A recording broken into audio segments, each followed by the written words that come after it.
September 3rd, 1260. The sun rises over a valley in the Levant called Ain Jalut, the spring of Goliath. Within hours, this forgotten patch of earth will become the most important battlefield in human history. For 40 years, the Mongol Empire has been an unstoppable force of nature, crushing every army that dares oppose it. Baghdad, the jewel of Islamic civilization, lies in ruins. Damascus has fallen without a fight. The great cities of Eastern Europe are smoking memories. 20% of the entire human population has been wiped from existence.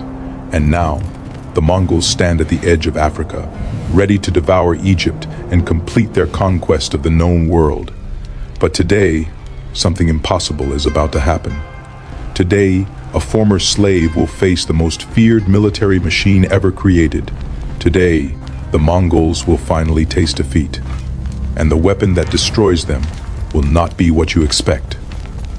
This is the story of the Battle of Ain Jalut, the day the world held its breath, and the secret that saved civilization itself. To understand what happens at Ain Jalut, we need to go back 13 years to a moment when everything changed. February 10th, 1258. The Mongol general Hulagu Khan stands before the walls of Baghdad, the beating heart of the Islamic world for 5 centuries. Inside those walls live nearly 1 million souls. The Caliph, Al-Mustasim, the spiritual leader of all Sunni Muslims, sends Hulagu a message dripping with contempt. He reminds the Mongol that all the Muslim world will rise to defend their holy city. He warns that even the stones and trees will fight for Islam. Hulagu reads this message and smiles. He has heard such boasts before in Persia, in Afghanistan, in 100 cities that are now dust. He orders his engineers forward, and the siege begins. What happens next is one of history's greatest atrocities. The Mongol siege engines pound Baghdad's walls day and night. Catapults hurl massive stones and flaming projectiles. Chinese engineers direct the construction of siege towers that dwarf the city's defenses. The Tigris River itself becomes a weapon when Mongol engineers divert its waters, flooding entire sections of the city's defensive positions. After just 12 days, the walls crack. After 17 days, they crumble. Abrui, on February 13th, the Mongols pour into Baghdad like a dark flood. What follows is a massacre so complete, so methodical, that it defies comprehension. The Mongols divide the city into sections and clear them one by one, house by house, street by street. Men, women, children, elderly, sick. It makes no difference. Soldiers go first, then civilians, then scholars at the great libraries and universities. The House of Wisdom, repository of centuries of human knowledge, burns for weeks. Ancient texts that represent the accumulated learning of Islamic civilization are thrown into the Tigris until witnesses report the river runs black with ink, then red with blood. The numbers are almost impossible to grasp. Conservative estimates put the death toll at 200,000. Other sources claim as many as 800,000 or even 1 million perished. The Caliph himself is rolled in a carpet and trampled to death by horses, a Mongol method of execution reserved for royalty that spills no blood upon the ground. For the first time in 500 years, there is no caliph in Baghdad.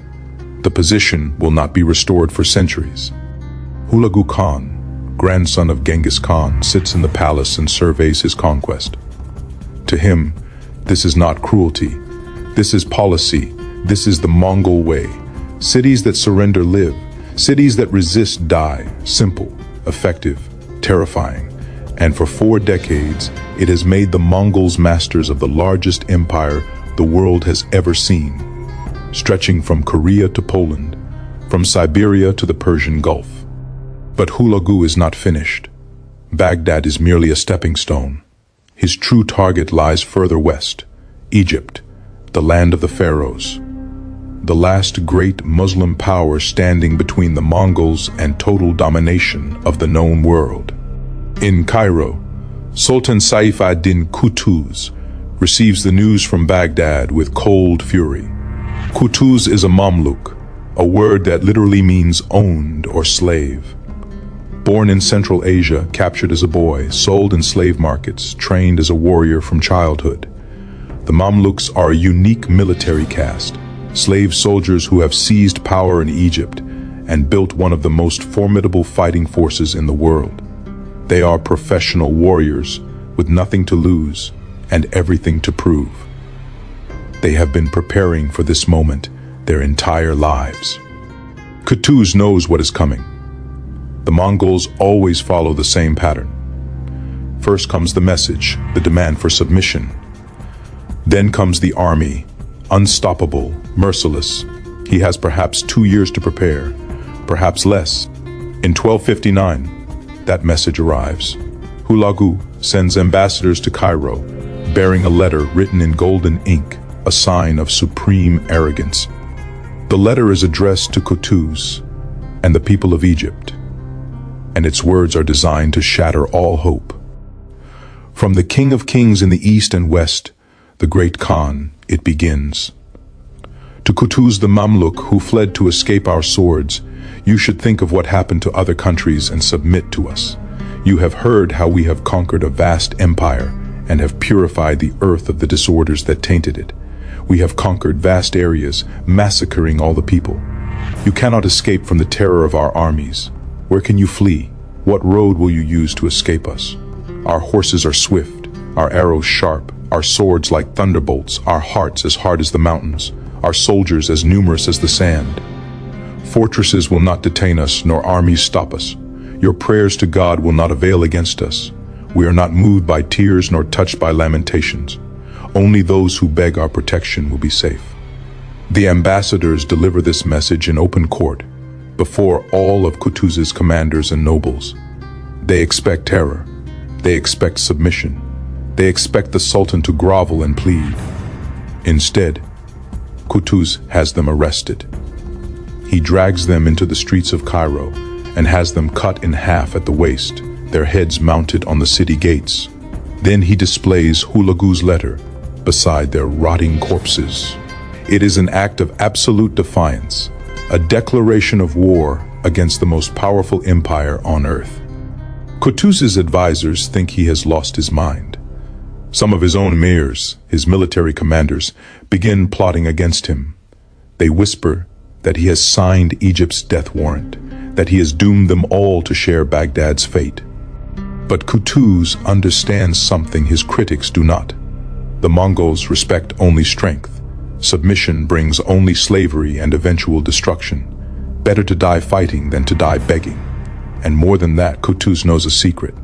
The Mongols, for all their terrifying reputation, are not invincible. They have weaknesses. And Qutuz has a weapon specifically designed to exploit those weaknesses.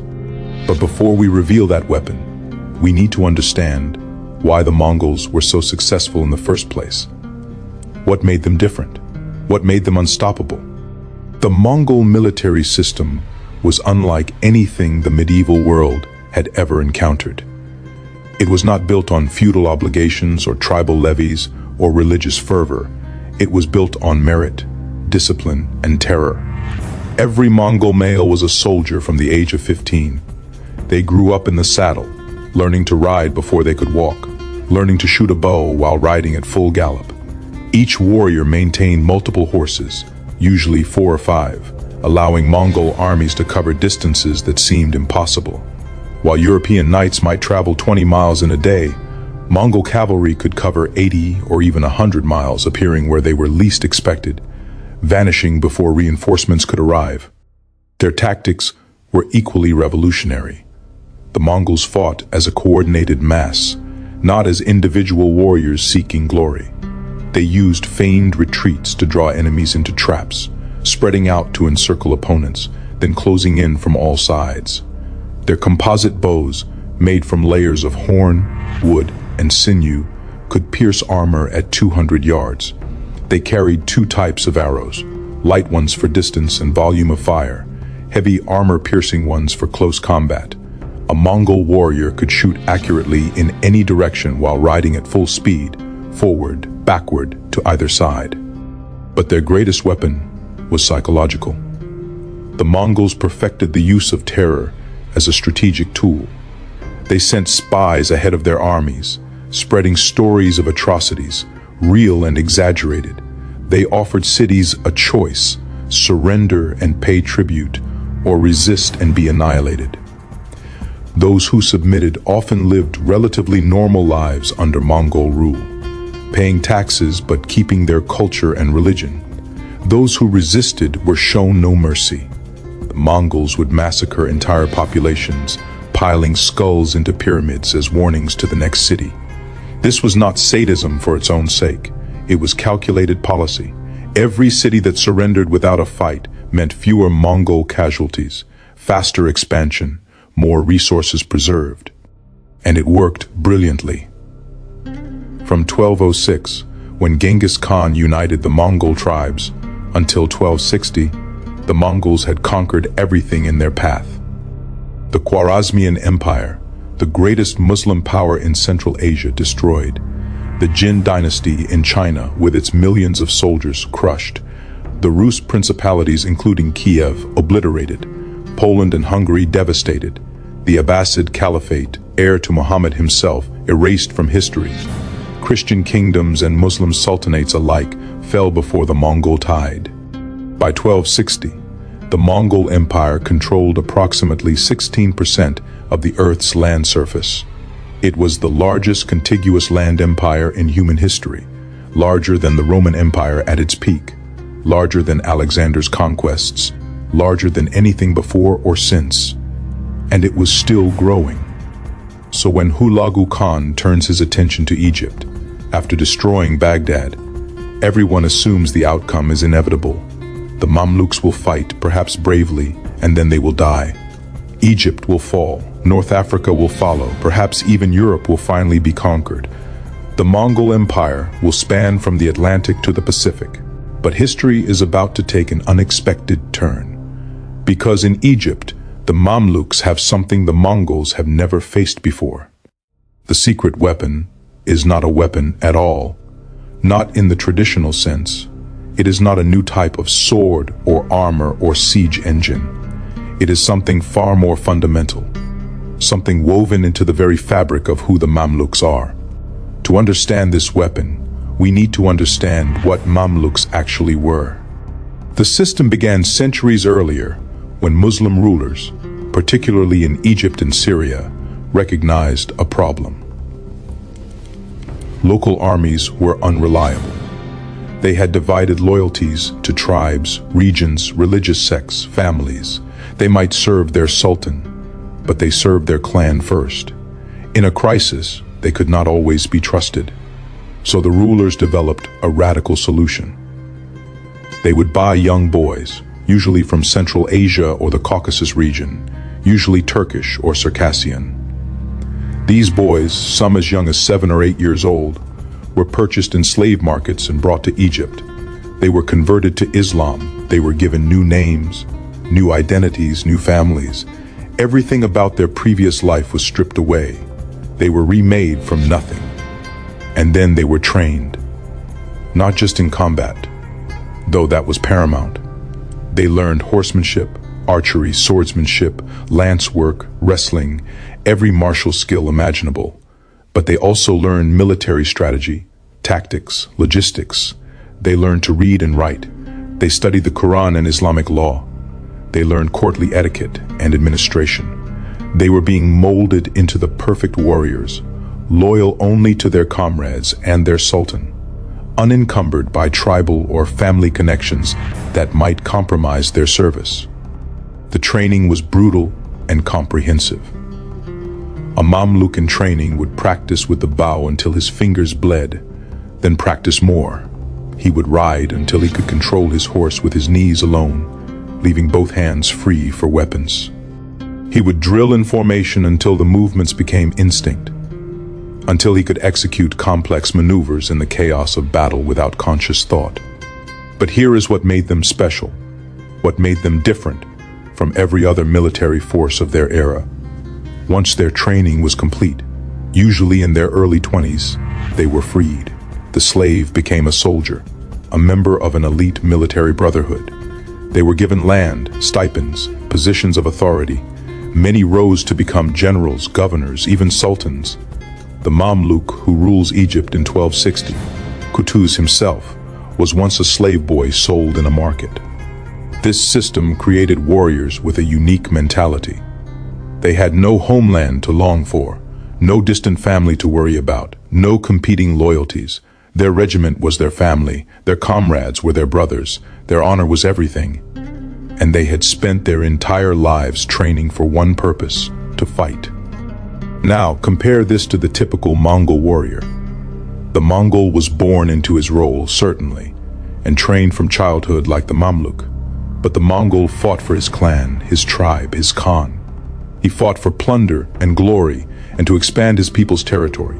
He was a nomad warrior, brilliant at mobility and shock tactics, devastating in open terrain. The Mamluk fought for something else. He fought for his brotherhood, for Islam, for Egypt, yes. But more than that, he fought to prove he was worthy of his freedom. He fought because his entire identity, his entire purpose in life, was built around being the perfect warrior. Losing was not just defeat, it was negation of self. And there is something else. The Mamluks, unlike every other army the Mongols had faced, knew the Mongols. Many Mamluks came from the same Central Asian steppes as the Mongols. They had grown up in similar cultures. They understood Mongol tactics, not from studying them in books, but from living in societies that used similar methods. They knew how Mongols thought, how they fought, what they would do in any given situation.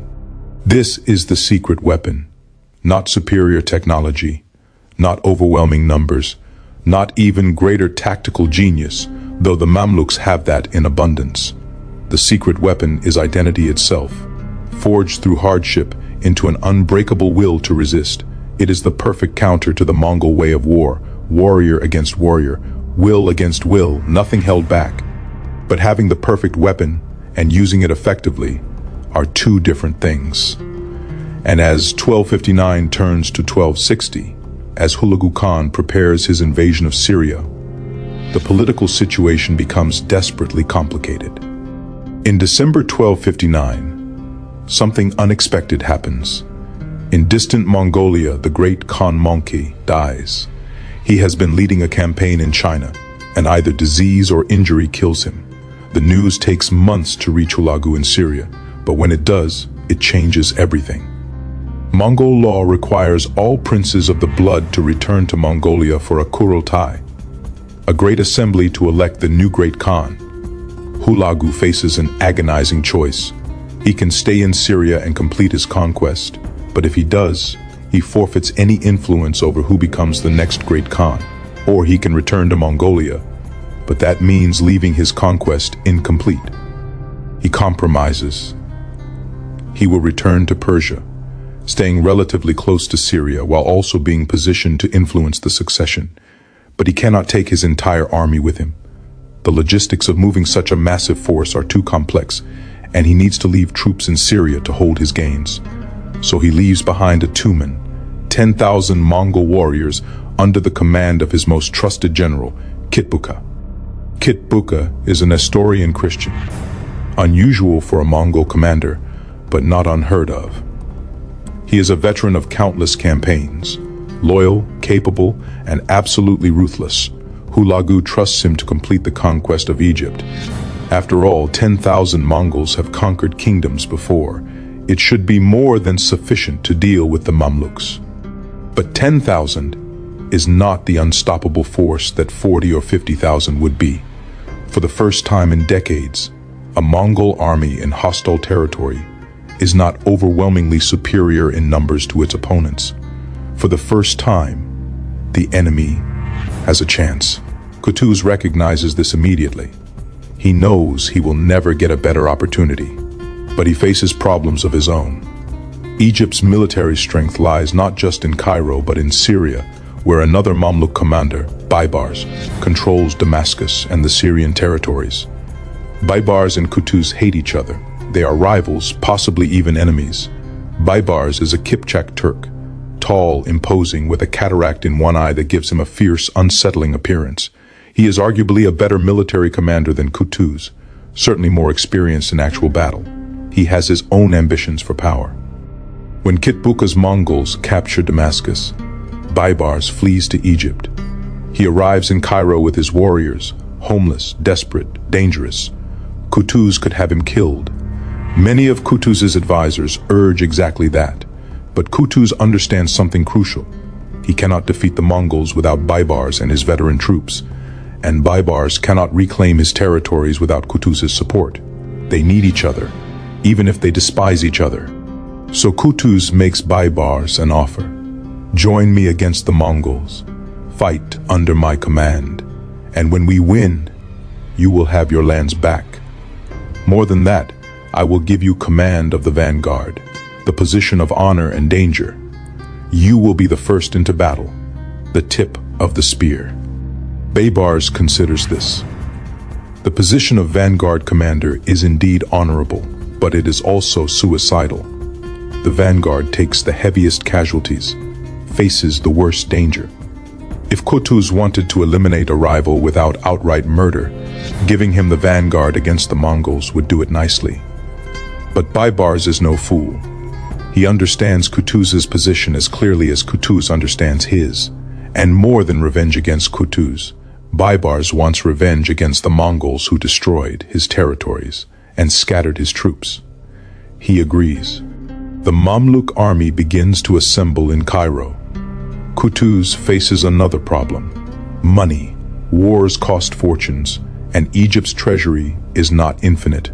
To pay for the campaign, Qutuz imposes special taxes, even on the religious establishment, even on the wealthy merchants who usually enjoy exemptions.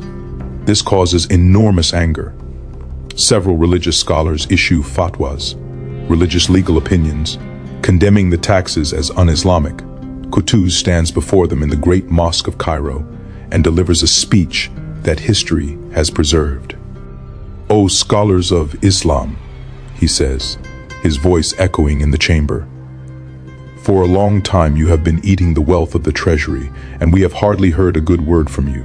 Today, the enemy has come, and all we can see is that you have fatwas declaring this tax forbidden. What do we fight them with? From my wealth alone, I will not be able to stop them. What is left in the treasury will not suffice to pay the soldiers. Nothing will save Islam in these Muslim lands except that every one of you brings out whatever gold or silver he owns.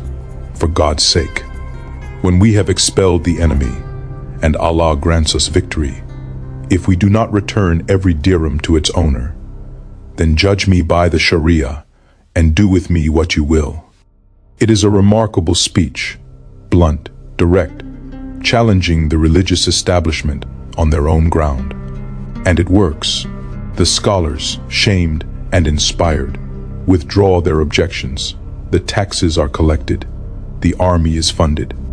By July 1260, Qutuz has assembled approximately 20,000 warriors.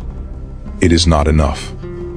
The Mongols have 10,000 elite cavalry, plus local auxiliaries, Christian troops from Armenia and Georgia Syrian Muslims who have submitted to Mongol rule. In total, Kitbukha likely commands 15 to 20,000 troops. The numbers are roughly even, which by itself is remarkable. The Mongols have never faced an enemy with numerical parity in the open field. They have always had overwhelming superiority, or they have avoided battle. But Qutuz has one more advantage. He is fighting in territory he knows, with supply lines he controls, with the support of the local population. Kitbukha is far from his bases, dependent on plunder and tribute from a hostile countryside. On July 15th, the Mamluk army marches out of Cairo. Qutuz has told his commanders the plan.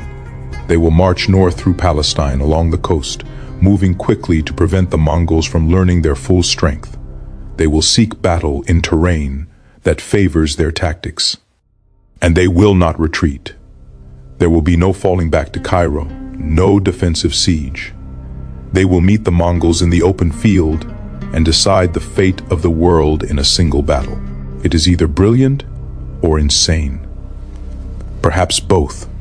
As the Mamluks march north, they carry with them the hopes of millions. News of their advance spreads quickly. In Damascus, in Aleppo, in every city under Mongol occupation, people whisper prayers. Some dare to hope, most simply wait for news of the massacre they assume is coming. The Mamluks reach Gaza on the coast, then turn inland, moving into the Jezreel Valley in what is now northern Israel. It is late summer, August, and the heat is intense. Water is scarce. The army must rely on springs and wells, and Qutuz chooses his route carefully, moving from water source to water source. This is not the open steppe where Mongols thrive. This is broken terrain, hills and valleys, forests and villages. Cavalry can maneuver here, but not with the sweeping freedom of the plains.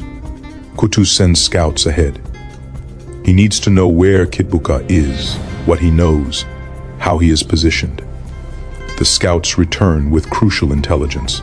The Mongols are camped near a place called Ain Jalut, the spring of Goliath, an ancient biblical site where tradition says David killed the Philistine giant.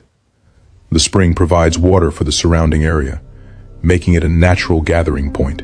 You must format your output as a JSON value that adheres to a given JSON schema instance. Kitbukha has positioned his forces there, apparently confident, apparently unworried.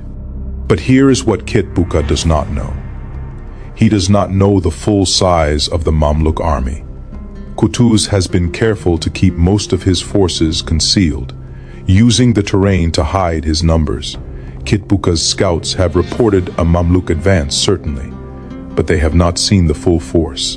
Kitbukha believes he faces perhaps a large raiding party, or a vanguard of a larger force that will take time to arrive. He does not realize that the entire Mamluk army is already here, concealed in the hills around Ain Jalut, ready to spring the trap. This is the moment everything has been building toward. September 2nd, 1260, the day before the battle. The Mamluk army takes position in the hills surrounding the valley. Baybars and his vanguard, approximately 1,000 of the finest Mamluk cavalry, are given their orders. In the morning, they will advance into the valley, in sight of the Mongol camp. They will appear to be a raiding force, aggressive, but not overwhelming. They will engage the Mongols, draw them into pursuit, then retreat into the valley, leading them toward the main Mamluk force hidden in the hills. It is a classic feigned retreat, the Mongols' own favorite tactic turned against them, but it requires perfect discipline. Baybars' troops must retreat convincingly without actually breaking and running. They must draw the Mongols forward without allowing themselves to be surrounded and destroyed. It is perhaps the most difficult military maneuver there is, requiring absolute trust between soldiers and absolute control by commanders. That night, Qutuz moves through his camp, speaking to his soldiers. He reminds them what they are fighting for. He reminds them of Baghdad, of the million dead, of the caliph trampled beneath horses' hooves. He reminds them that they are the last defense of Islam, the last hope of millions.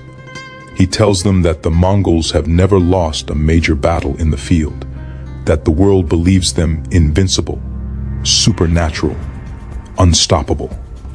And then he tells them something else. The Mongols are men, he says simply. They bleed like any other men. They die like any other men. And tomorrow we will prove it to the world. It is not a long speech. It is not particularly eloquent, but it resonates with the Mamluks because they know it is true. They have seen Mongols bleed in skirmishes, in raids. They know the myth of invincibility is just that, a myth. Powerful, certainly. Dangerous, absolutely. But not gods, not demons, men. The sun sets over Ain Jalut, the spring of Goliath, where one warrior defeated a giant with a single stone. Tomorrow, another giant will fall. Tomorrow, the world changes. September 3rd, 1260. Dawn breaks over the valley. Baybars and his vanguard mount their horses and ride forward. They are the bait, the lure, the sacrifice. Every one of them knows they may not survive the day. Every one of them rides forward anyway. They descend into the valley, and the Mongol scouts spot them immediately. The alarm goes up in the Mongol camp. Kitbukha himself comes forward to assess the situation. He sees what appears to be a moderately sized force of Mamluk cavalry, perhaps 1,000 riders, certainly no more than 2,000. They are formed up, ready for battle, but they are isolated, exposed. It looks like a gift from the gods of war. Kitbukha makes his decision quickly. He will crush this force, scatter the survivors, send their heads back to Cairo as a message. He orders his cavalry forward, not his entire force, but a substantial portion, perhaps 5,000 riders, more than enough to overwhelm Baybars' vanguard. The Mongols mount and charge. The Mamluk vanguard holds position until the last possible moment. The ground trembles with the thunder of hooves, thousands of Mongol cavalry in perfect formation, sunlight glinting off armor and weapons, the nightmare that has haunted Europe and Asia for decades. They draw closer. Arrows begin to fly, Mamluks start to fall. And then Baybars gives the order. Retreat. The vanguard turns and rides deeper into the valley, away from the Mongol camp, away from safety, toward the hills where Qutuz waits. But they do not flee in panic. They maintain formation, retreating in good order, turning occasionally to shoot arrows at their pursuers, slowing, stopping, resuming their retreat. It looks like a fighting withdrawal, exactly what a skilled but outnumbered force would do. Kitbukha sees troops that are clearly professional, clearly dangerous, but also clearly losing.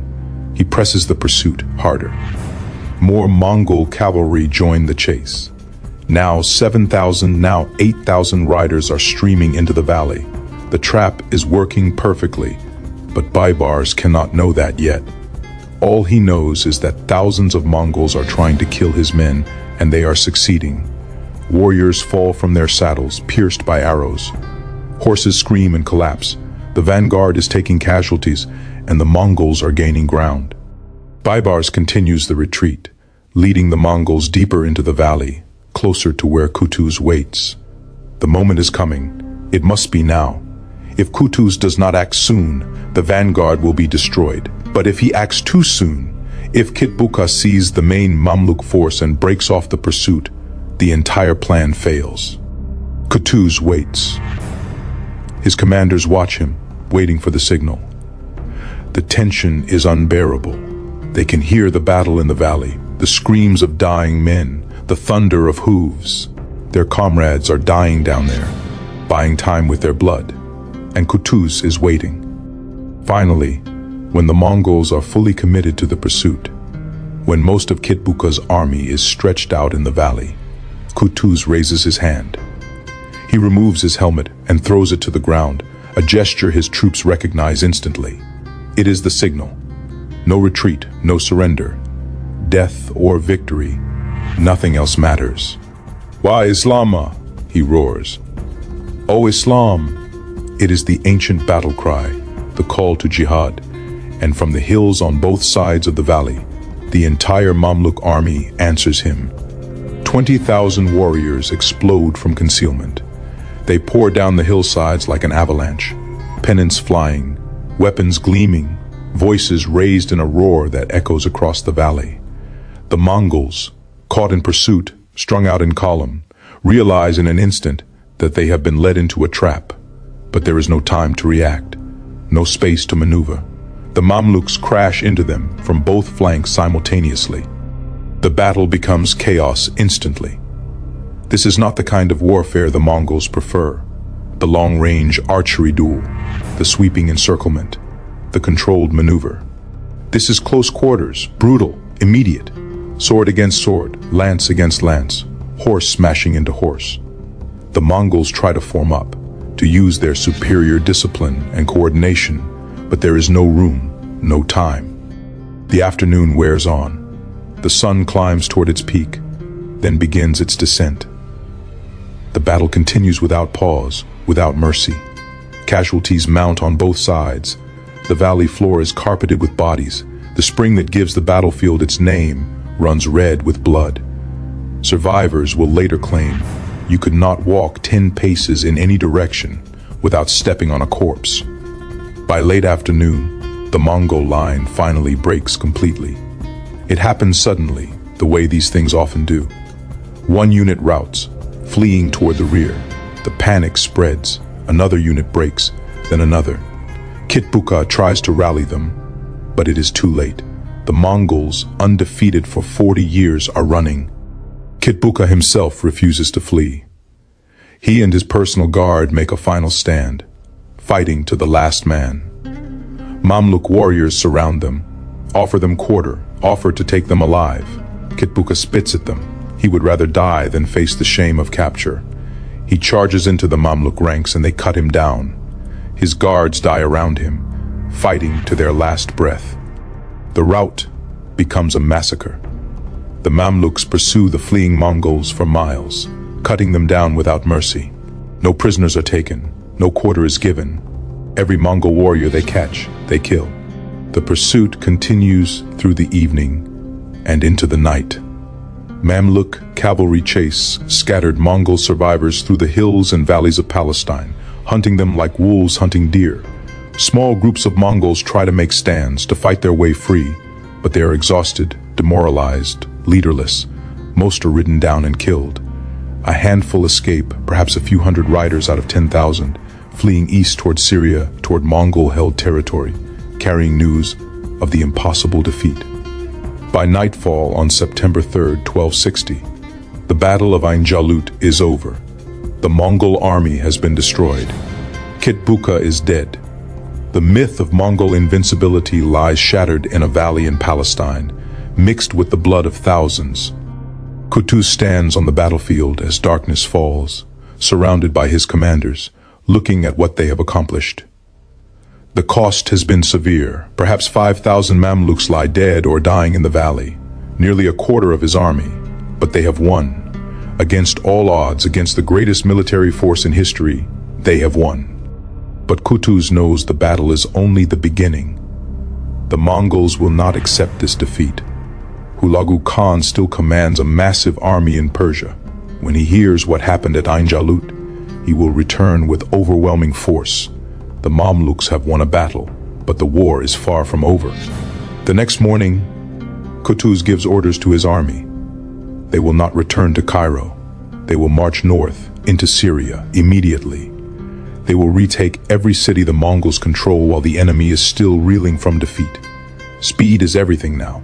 The Mamluks must consolidate their victory before the Mongols can respond. The army moves out, and as they march through Palestine and into Syria, something remarkable happens. The local population rises up.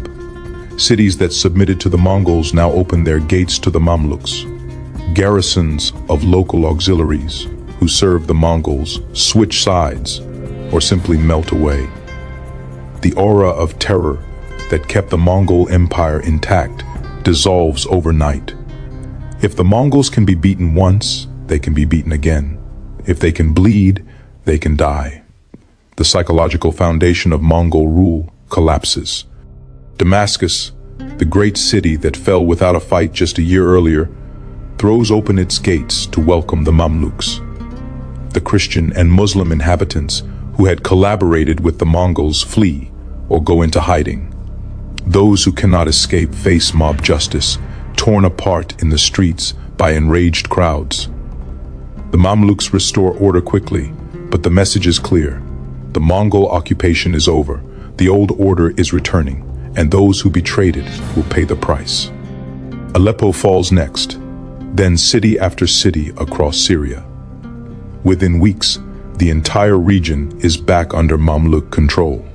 The Mongol governors and administrators flee east, returning to Hulagu's court in Persia with the devastating news. Not only has the invasion of Egypt failed, but all of Syria has been lost. Hulagu receives the reports with cold fury. He begins to assemble a new army, larger than before, intending to crush the Mamluks personally. But then another problem emerges, one that will ultimately save Egypt and change the course of history. The Mongol Empire itself begins to fracture. The succession dispute over who will become the next great Khan turns violent. Hulagu's brother Kublai claims the title, but another brother, Arikboke, also declares himself Great Khan. The empire splits into factions. And then another Mongol leader, Berke Khan of the Golden Horde, does something unprecedented. He converts to Islam. When he hears about the massacre at Baghdad, about the destruction of the caliphate, he is enraged. He sends messages to Qutuz, praising the victory at Ain Jalut, offering alliance against Hulagu. The Mongol Empire, united for half a century in conquest, begins to tear itself apart. Hulagu finds himself facing enemies on multiple fronts. He cannot afford to launch a massive invasion of Egypt when he must defend his own territories against other Mongols. The campaign is postponed, delayed, eventually abandoned. The Mamluks have been given time, and they use it well. They fortify their borders, rebuild their armies, establish defensive positions throughout Syria. When Hulagu does eventually launch limited campaigns into Syria in subsequent years, the Mamluks are ready. Small battles follow, raids and counter-raids, but never another massive invasion. The tide has turned permanently. But there is a final twist to this story, one that reveals the brutal nature of Mamluk politics. In October 1260, less than 2 months after the great victory at Ain Jalut, Qutuz and his commanders are returning to Cairo in triumph. They stop to hunt in the desert, a celebration, a moment of relaxation after months of tension and warfare. Qutuz rides ahead of the main group, accompanied by only a few companions. And then Baybars strikes. Baybars and a group of conspirators had been planning this for weeks, perhaps longer. They close in on Qutuz, swords drawn. The Sultan realizes what is happening in the last second of his life. He reaches for his weapon, but it is too late. Baybars himself strikes the killing blow, running Qutuz through with his sword. The assassination sends shockwaves through the Mamluk leadership. But Baybars moves quickly to consolidate power. He claims that Qutuz had become tyrannical, that he had betrayed his promises, that the assassination was justified. Some commanders believe this, others do not care. What matters is that Baybars is strong, capable, and has the loyalty of key military units. Within days, he is proclaimed the new Sultan of Egypt. History has never quite decided what to make of this. Was Baybars motivated by genuine grievances or by pure ambition? Did Qutuz deserve his fate, or was he murdered at the moment of his greatest triumph? The sources are contradictory, biased, unclear. What is clear is that Baybars proves to be one of the greatest military leaders in Islamic history. He rules Egypt and Syria for 17 years, defending against repeated Mongol attacks, expanding Mamluk territory, crushing the last Crusader states, establishing Egypt as the dominant power in the region. But it is Qutuz who won the impossible victory. It is Qutuz who stood at Ain Jalut and proved that the Mongols could be beaten. And it is Qutuz who paid the ultimate price for that victory, killed by the very man he had elevated to glory. The consequences of Ain Jalut ripple through history for centuries. The Mongol advance into the Middle East and Africa stops permanently. The Islamic world survives. The Mamluk Sultanate becomes the protector of the holy cities of Mecca and Medina, the guardian of Islamic civilization. European civilization, saved from Mongol invasion at least partly because the Mongols must now defend their eastern flank against the Mamluks, continues to develop. The Renaissance, the age of exploration, the modern world all become possible because of what happened in a valley in Palestine on September 3rd, 1260. But let us return to the secret weapon, to the question we posed at the beginning. What destroyed the Mongol Horde at Ain Jalut? It was not superior numbers. The forces were roughly equal. It was not better weapons or armor. The Mongols and Mamluks used similar equipment. It was not even superior tactics, though Qutuz's trap was brilliantly executed. The secret weapon was something more fundamental. It was identity itself.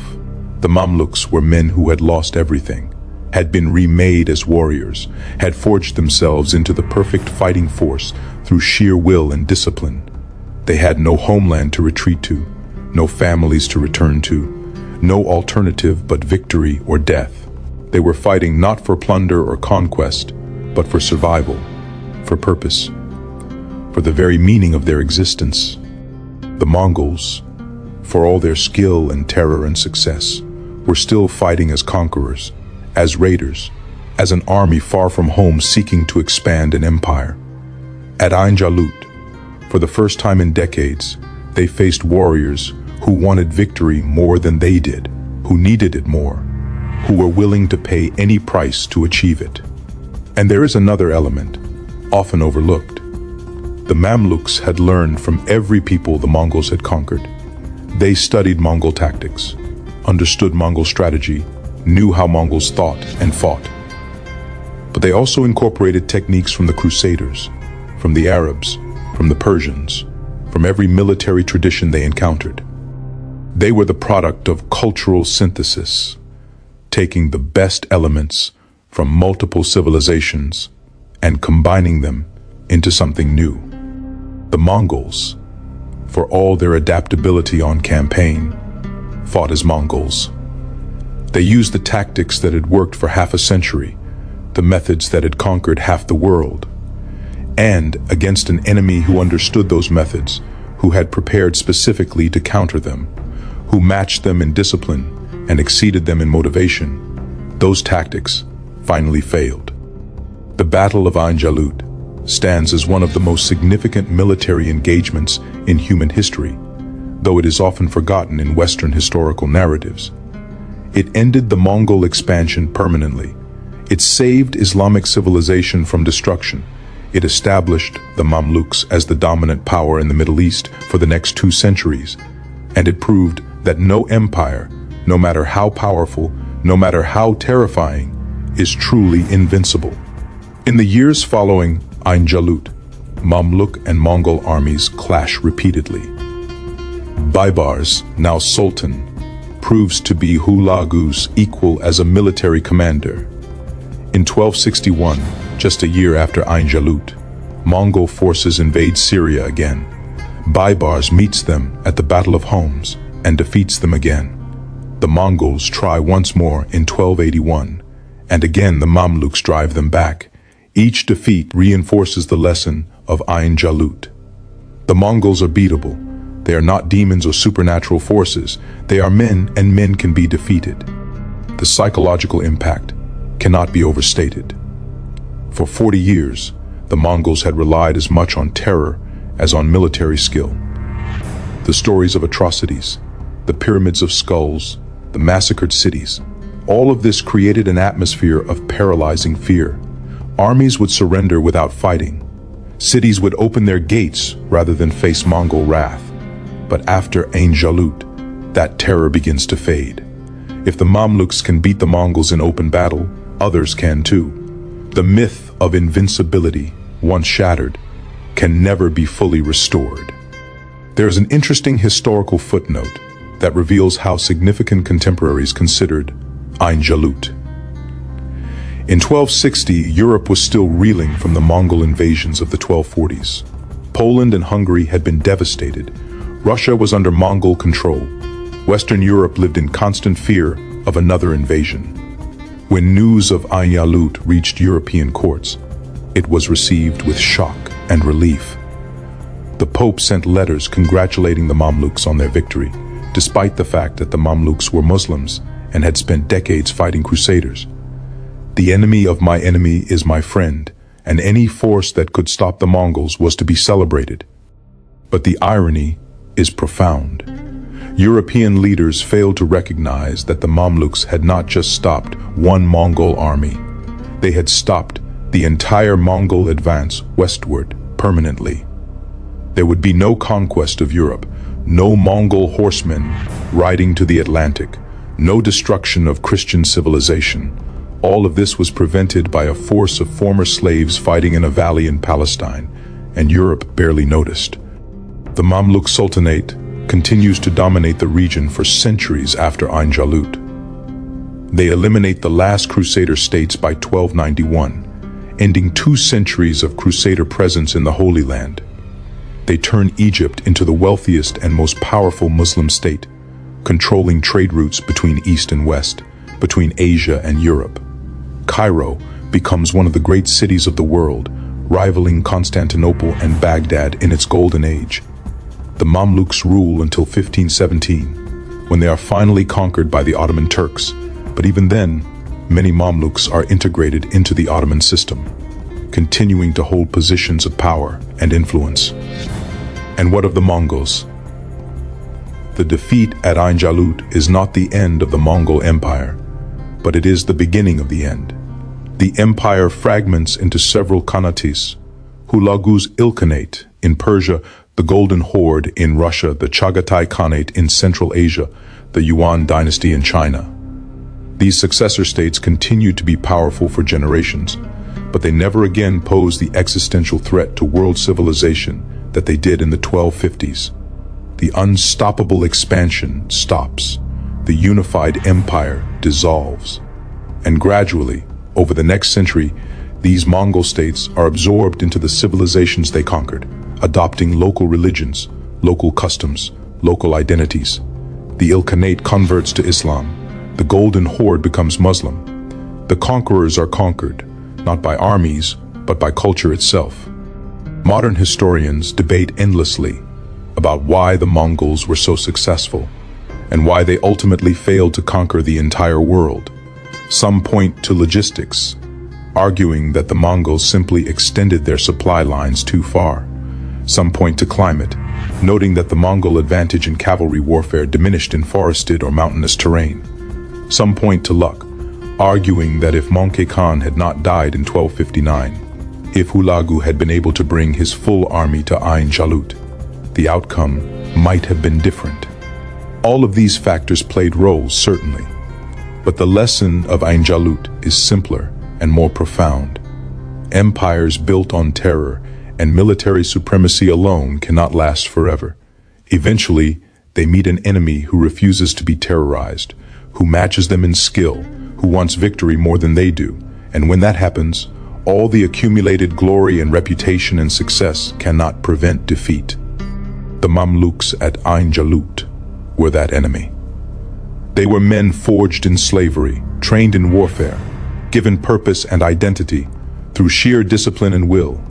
They faced an army that had conquered most of the known world, and they did not blink. They fought with everything they had, and they won. And in winning, they changed the course of human history. If Ain Jalut had gone differently, if the Mongols had won, the world we live in would be unrecognizable. Egypt would have fallen. North Africa would have followed. Europe, already weakened by previous Mongol invasions, might have been conquered. Islamic civilization, reeling from the destruction of Baghdad, might have been extinguished entirely. The cultural, scientific, and philosophical traditions that flow from medieval Islamic scholars might have been lost. The Renaissance, built partly on knowledge preserved and transmitted by Muslim scholars, might never have occurred. The modern world, in ways we can barely comprehend, owes a debt to what happened in that valley on that September day in 1260. But history does not remember Ain Jalut the way it remembers Thermopylae, or Waterloo, or Gettysburg. The battle is largely forgotten in the Western historical tradition, relegated to a footnote in books about the Crusades or Mongol expansion. This is partly because the victors were Muslims, and Western historians have traditionally focused on European and Christian narratives. It is partly because the battle took place in a region that has seen so much conflict over millennia that individual battles blur together. And it is partly because the Mamluks themselves were not nation builders or empire creators in the traditional sense. They were warriors, professionals, content to rule their territories and defend their borders without seeking to reshape the world. But for those who study medieval history, for those who understand how close the world came to complete Mongol domination, Ain Jalut stands as one of the pivotal moments in human civilization. It is the day the tide turned. It is the day the unstoppable was stopped. It is the day slave soldiers proved themselves the equal of history's greatest conquerors. Let us consider the individual human stories within this grand narrative. Because history is not just about armies and empires. It is about people, about individual lives and choices and sacrifices. Consider the young Mamluk warrior, purchased as a boy from a slave market in the Caucasus, trained for 15 years, finally blooded in combat at Ain Jalut. He survives the battle, perhaps wounded, certainly exhausted, and he lives to tell his grandchildren about the day he helped save the world. What did that day mean to him? What did it feel like to stand in that valley and face the Mongol Horde? What went through his mind when he heard Sultan Qutuz cry, "Wa Islama," and charge alone into the enemy? Did he think of his homeland lost decades ago? Did he think of his Mamluk brothers fighting beside him? Did he simply focus on survival, on the next sword stroke, the next arrow loosed? Consider Kitbukha, the Mongol general, a Nestorian Christian commanding a predominantly pagan and Buddhist army, in a war against Muslims, loyal to a Khan who sits in Persia. What is he thinking as his army crumbles around him? Does he regret accepting this command? Does he wish Hulagu had stayed and brought the full force of the Mongol army? Or is he simply a professional soldier to the end, doing his duty, refusing surrender because that is not the Mongol way? His final charge into the Mamluk lines is suicide, and he knows it, but he does it anyway because his honor demands it, because 40 years of Mongol victories have created a tradition that cannot be broken, even in defeat. Consider Qutuz himself, the Sultan who was once a slave, who rose through merit and skill to rule Egypt, who gambled everything on a single battle. In the days before Ain Jalut, did he sleep? Did he doubt? Did he lie awake at night wondering if he had made a terrible mistake, if he had doomed his people, if his defiance of the Mongols would be remembered as noble foolishness or unforgivable arrogance? And in the moment of victory, standing on the battlefield surrounded by the dead, did he feel triumph? Or did he feel the weight of all those lives spent, all that blood spilled, even in victory? We know he had less than 2 months to enjoy his triumph before Baybars murdered him. Did he suspect treachery in those final weeks? Did he see it coming? Or was he blindsided at the moment of his death? And Baybars, ambitious, capable, ruthless. History remembers him as one of the great Mamluk sultans, a brilliant military commander, a statesman who secured Egypt's borders and expanded its influence. But he begins his reign with murder, killing the man who trusted him, who elevated him, who gave him command of the vanguard at Ain Jalut. Does this haunt him? Does he justify it to himself as necessary, as serving the greater good? Or is he simply a man who wants power and takes it, unconcerned with moral qualms? The sources do not tell us. History records his actions, but cannot peer into his heart. These individual stories, multiplied by the tens of thousands of warriors who fought at Ain Jalut, create the human reality behind the historical narrative. This was not some abstract clash of civilizations. It was men killing and dying in brutal close combat, in heat and dust and blood, for causes they may not have fully understood, following leaders who may have been wise or foolish, brave or cowardly, selfless or selfish. History simplifies these stories into narratives of nations and religions and empires, but we must never forget that behind every historical event are individual human beings, each with their own hopes and fears and dreams.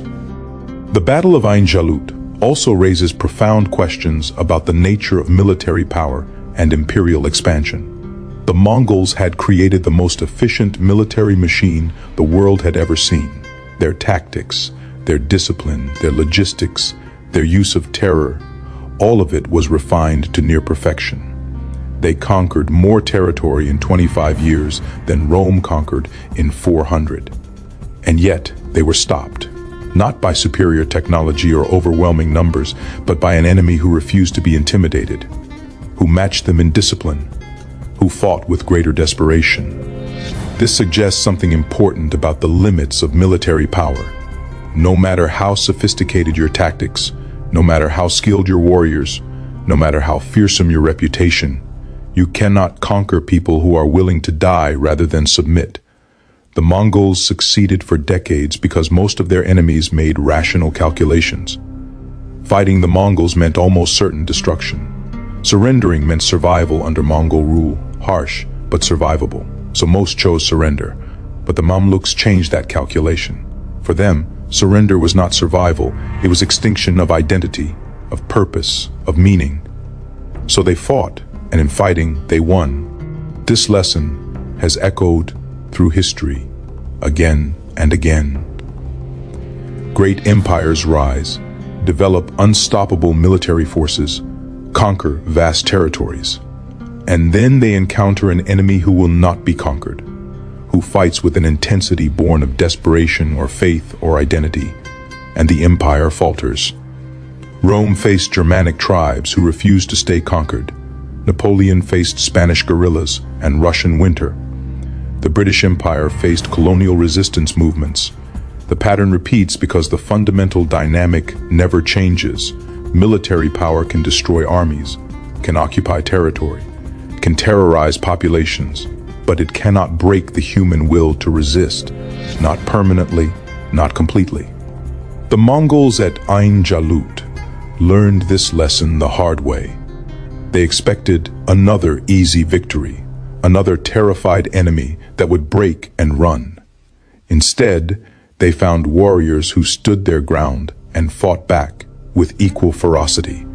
And once the battle was joined, once the myth of invincibility was challenged, all the accumulated terror and reputation could not prevent defeat.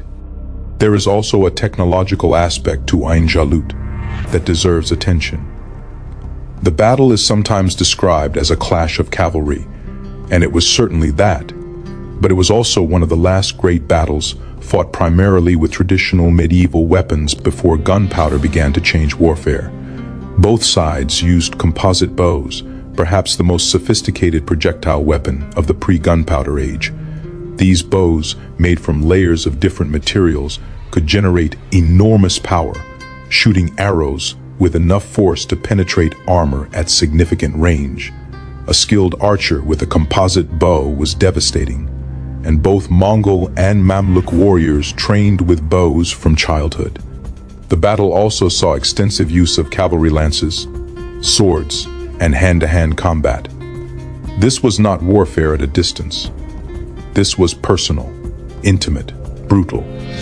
Men died face to face, close enough to see the eyes of the warrior killing them.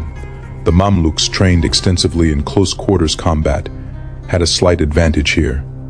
Their training emphasized individual fighting skills as much as unit tactics, preparing each warrior to hold his own in the chaos of melee combat. But perhaps the most important weapon at Ain Jalut was information. Qutuz's intelligence network gave him accurate information about Mongol positions and strength. His scouts concealed the size of his army, allowing him to achieve tactical surprise. His choice of battlefield, the Spring of Goliath, gave him terrain advantages that offset Mongol mobility. And his use of the feigned retreat, turning the Mongols' own favorite tactic against them, showed sophisticated understanding of enemy psychology and tactics. In modern military terminology, Qutuz achieved information dominance. He knew more about his enemy than they knew about him. He used that knowledge to create conditions favorable to his strengths and unfavorable to enemy strengths. And when the battle was joined, he maintained the initiative, forcing the Mongols to react rather than act. These principles of warfare are as valid today as they were in 1260. The weapons change, but the fundamentals remain constant. As we reach the end of this story, it is worth reflecting on why Ain Jalut matters today, more than 760 years later. The battle itself is long past. The warriors who fought there are dust. The Mamluk Sultanate fell centuries ago. The Mongol Empire fragmented and dissolved. Why should we care about events so distant, so remote from our modern world? We should care because Ain Jalut reminds us that history is not predetermined. The Mongol conquest seemed inevitable in 1260. Every rational analysis suggested they would win. They had superior numbers when counting their full available forces. They had an unmatched military reputation. They had tactical advantages refined over decades of conquest. They had destroyed every enemy they had faced for 40 years. And yet, they lost. Because a group of warriors refused to accept the inevitable, refused to be terrorized, refused to surrender. This is a lesson every generation must relearn. The powerful are not invincible. The established order can be challenged. The impossible can be achieved. But only by those willing to pay the price, willing to risk everything, willing to stand and fight when every rational calculation says to run or surrender. The Mamluks at Ain Jalut were not heroes in the modern sense. They were not fighting for democracy or freedom or equality. They were fighting for their sultan, for Islam, for their own survival and identity. Many of them were brutal men who would commit acts we would consider atrocities. This was medieval warfare, conducted by medieval warriors with medieval values. We should not romanticize them or pretend they were something they were not. But we can recognize in them something universal and timeless. The refusal to accept defeat. The willingness to sacrifice for a cause larger than oneself.